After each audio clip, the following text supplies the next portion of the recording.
Lecture du livre de Ellen G. White, intitulé Message choisi, volume 1. Chapitre 55. Une ancienne vérité présentée dans un cadre nouveau. Le Christ, notre justice.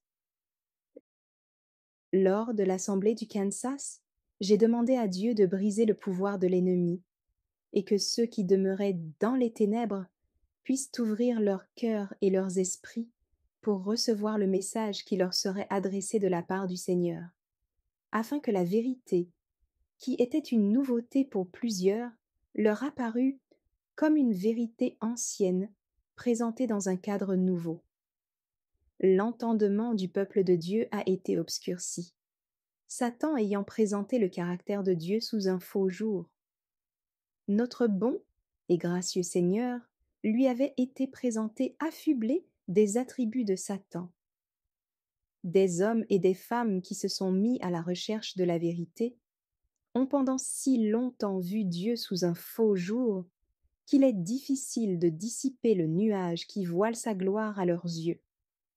Beaucoup d'entre eux ont vécu dans une atmosphère de doute, si bien qu'il paraît qu'il leur est impossible de saisir l'espérance offerte dans l'évangile du Christ. Le jour du sabbat, des vérités furent présentées qui étaient nouvelles pour la plupart des auditeurs. Des choses nouvelles et des choses anciennes furent tirées du trésor de la parole de Dieu. Des vérités furent présentées que les auditeurs ne pouvaient guère comprendre et s'approprier. Les oracles de Dieu firent jaillir une lumière en rapport avec la loi et l'Évangile, montrant que le Christ est notre justice. Des âmes affamées de vérité jugèrent cette lumière trop belle pour être reçue. Cependant, les efforts déployés ce sabbat-là n'ont pas été vains. Dès le dimanche matin, on eut la preuve évidente que l'Esprit de Dieu opérait de grands changements dans l'état moral et spirituel des personnes présentes. On livra esprit et cœur à Dieu, et de beaux témoignages furent rendus par ceux qui avaient vécu dans les ténèbres. Un frère parla des luttes soutenues avant de pouvoir accepter la bonne nouvelle du Christ, notre justice. La lutte fut dure, mais le Seigneur était à l'œuvre auprès de lui. Son esprit subit un changement, et ses forces furent renouvelées. Le Seigneur lui présenta clairement la vérité, en lui montrant que le Christ seul est la source de toute vie et de tout espoir de salut. En lui était la vie, et la vie était la lumière des hommes. Et la parole a été faite chair, et elle a habité parmi nous, pleine de grâce et de vérité. Et nous avons contemplé sa gloire, une gloire comme la gloire du Fils unique venu du Père. Jean 1, versets 4 et 14. L'un des frères qui exerçait le ministère déclara avoir davantage joui de la bénédiction et de l'amour de Dieu pendant l'assemblée que jamais auparavant. Un autre affirma que, si grandes avaient été ses épreuves, ses perplexités et ses luttes mentales, qu'il avait été sur le point de tout abandonner. Il avait senti qu'il ne lui restait qu'un seul espoir, celui d'obtenir une mesure plus abondante de la grâce du Christ. Grâce à l'influence ressentie au cours des réunions, il avait expérimenté un changement de cœur et obtenu une meilleure connaissance du salut par la foi en Christ. Il avait vu qu'il pouvait jouir du privilège d'être justifié par la foi. Il était en paix avec Dieu. Il confessait avec larmes quel soulagement et quel bienfait avait ressenti son âme. À chaque réunion de témoignage, on entendit parler de la paix, de la consolation, de la joie éprouvée par ceux qui avaient reçu la lumière. De tout notre cœur, nous remercions le Seigneur de pouvoir présenter de précieuses lumières. Nous nous réjouissons à la pensée d'être en possession d'un message contenant la vérité présente. La nouvelle que le Christ est notre justice a apporté du réconfort à beaucoup d'âmes. Dieu dit à son peuple: « En avant ! le message à l'église de Laodicée s'applique à notre condition. Avec quelle clarté est décrit l'état de ceux qui pensent à avoir la vérité, qui se vantent de connaître la parole de Dieu, alors qu'ils ne ressentent pas son pouvoir sanctifiant dans leur vie. Un amour fervent pour Dieu fait défaut dans leur cœur. Or, c'est justement cet amour fervent qui fait du peuple de Dieu la lumière du monde. Le message adressé à Laodicée. À une Église sans vie et sans Christ, le témoin véritable dit « Je connais tes œuvres, je sais que tu n'es ni froid ni bouillant. Puisses-tu être froid ou bouillant?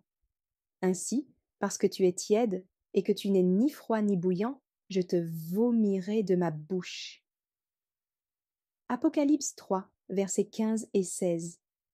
Attention à ce qui suit. Parce que tu dis « Je suis riche, je me suis enrichi, et je n'ai besoin de rien. » Et parce que tu ne sais pas que tu es malheureux, misérable, pauvre, aveugle et nu. Apocalypse 3, verset 17.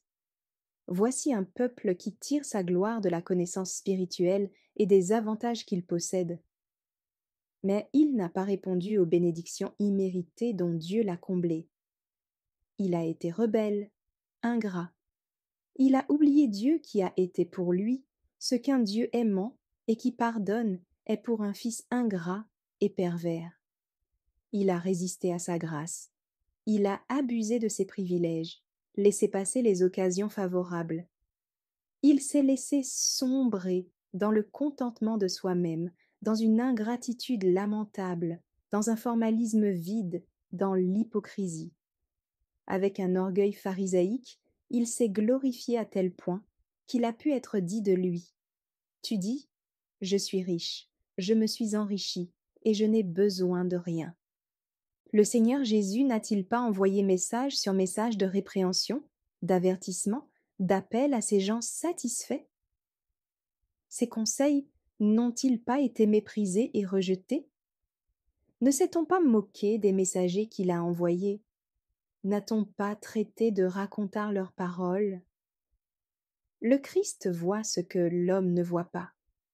Il voit les péchés qui, à moins d'une repentance sincère, risquent d'épuiser la patience d'un Dieu plein de longanimité. Le Christ ne peut prendre à sa charge les noms de ceux qui se montrent satisfaits et pleins de propre suffisance. Il ne peut importuner son Père en faveur d'un peuple qui n'éprouve aucun besoin de son aide et qui se vante de tout savoir et de tout posséder. Notre grand Rédempteur se compare à un riche marchand qui va de maison en maison, offrant ses biens précieux et disant « Je te conseille d'acheter de moi de l'or éprouvé par le feu, afin que tu deviennes riche, et des vêtements blancs, afin que tu sois vêtu, et que la honte de ta nudité ne paraisse pas, et un collier pour oindre tes yeux, afin que tu voies. Moi, je reprends et je châtie tous ceux que j'aime. Aie donc du zèle, et repens-toi. Voici, je me tiens à la porte, et je frappe. Si quelqu'un entend ma voix et ouvre la porte, j'entrerai chez lui, je souperai avec lui, et lui avec moi. » Apocalypse 3, versets 18 à 20. Examinons notre condition devant Dieu. Écoutons le conseil du témoin véritable. Qu'aucun d'entre nous n'empêche la lumière d'atteindre son cœur par ses préjugés, comme l'ont fait les Juifs. N'obligeons pas le Christ à nous dire à nous aussi, comme il l'a dit à eux, « Vous ne voulez pas venir à moi pour avoir la vie. » Jean 5, verset 40. Dans chaque réunion, tenue à partir de la dernière conférence générale, des âmes ont accepté avec bonheur le précieux message de la justice du Christ. Nous remercions Dieu pour ces âmes conscientes d'avoir besoin de quelque chose qu'elles ne possèdent pas encore. L'or de la foi et de l'amour, les vêtements blancs de la justice du Christ, le collier qui donne le discernement spirituel. Quand vous posséderez ces choses, le temple de votre âme ne sera plus un reliquaire profane, Frères et sœurs, je vous supplie, au nom de Jésus-Christ de Nazareth, de joindre votre effort à celui de Dieu. Aujourd'hui est le jour favorable. Merci d'avoir écouté cette lecture. Si vous avez des questions ou des remarques sur le thème abordé, n'hésitez pas à les partager dans les commentaires et notre équipe ne manquera pas de les considérer. À bientôt sur lereste.org.